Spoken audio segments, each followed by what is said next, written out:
नमस्ते दोस्तों होलिका दहन की पौराणिक कथा भक्त प्रहलाद, उनकी बुआ होलिका और उनके पिता हिरण्यकशिपु से जुड़ी हुई है। हिरण्यकशिपु असुरों का राजा था। उसने ब्रह्मा जी की घोर तपस्या की और ब्रह्मा जी को प्रसन्न भी किया।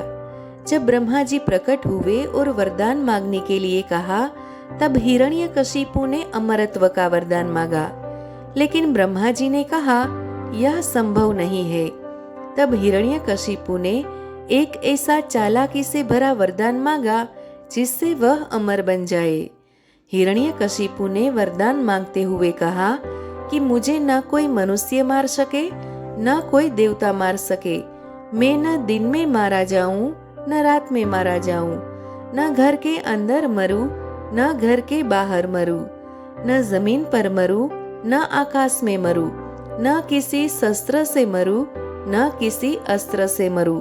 ब्रह्मा जी ने हिरण्यकशिपु को ऐसा वरदान दे भी दिया जिससे हिरण्यकशिपु को लगा कि अब उसे कोई नहीं मार सकता, वह अमर हो गया है।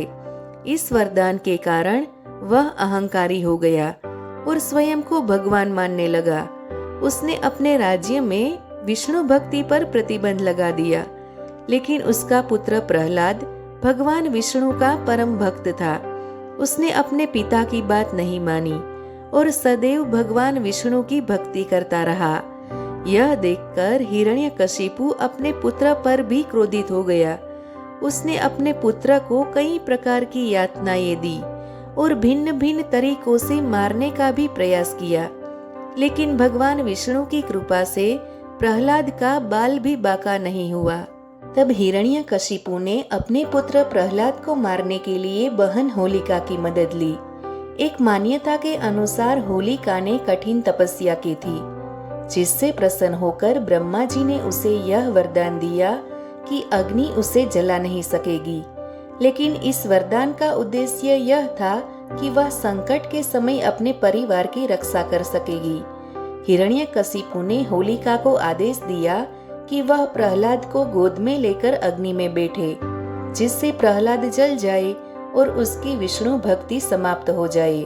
फाल्गुन मास की पूर्णिमा की रात को होलिका प्रहलाद को लेकर आग में बैठ गई, लेकिन भगवान विष्णु की कृपा से प्रहलाद सुरक्षित बच गया और स्वयं होलिका जलकर भस्म हो गई।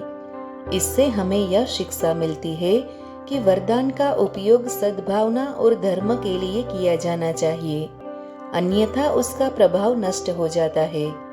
इस घटना की याद में हर साल फाल्गुन मास की पूर्णिमा की रात को होलिका दहन किया जाता है, जो बुराई पर अच्छाई की जीत का प्रतीक है। अगले दिन रंगों की होली खेली जाती है, जो प्रेम, उल्लास और भाईचारे का प्रतीक मानी जाती है। इधर जब हिरण्यकशिपु को पता लगा कि प्रहलाद बच गया और होलिका जलकर भस्म हो गई है, तो अंत में निराश होकर हिरण्यकशिपु ने क्रोधित होकर प्रहलाद को एक लोहे के खंभे से बांध दिया और पूछा, बोल कहाँ है तेरा भगवान, जिसकी तू हमेशा रट लगाए रहता है।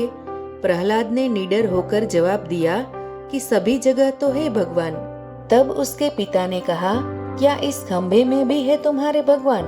यदि है तो अभी मैं तलवार से तुम्हारे 2 टुकड़े करता हूँ, देखे वह कैसे तुम्हें बचाता है। यह कहकर जैसे ही हिरण्यकशिपु ने प्रहलाद को मारने के लिए तलवार उठाई, वैसे ही भगवान विष्णु नृसिंह रूप में खंभे को फाड़कर अवतरित हुए और हिरण्यकशिपु को अपनी जांघों पे बिठाकर अपने नाखूनों से उसका पेट चीरकर उसका वध कर दिया और प्रहलाद के प्राणों की रक्षा की।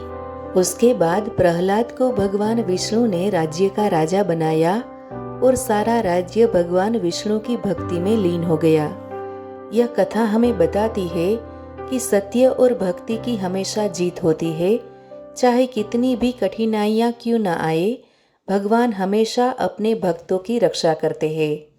दोस्तों, मेरा यह वीडियो आपको पसंद आया हो तो प्लीज़ लाइक और शेयर ज़रूर कर दीजिएगा और ऐसे ही और कई सारे वीडियोस देखने के लिए मेरी चैनल को सब्सक्राइब ज़रूर करिएगा।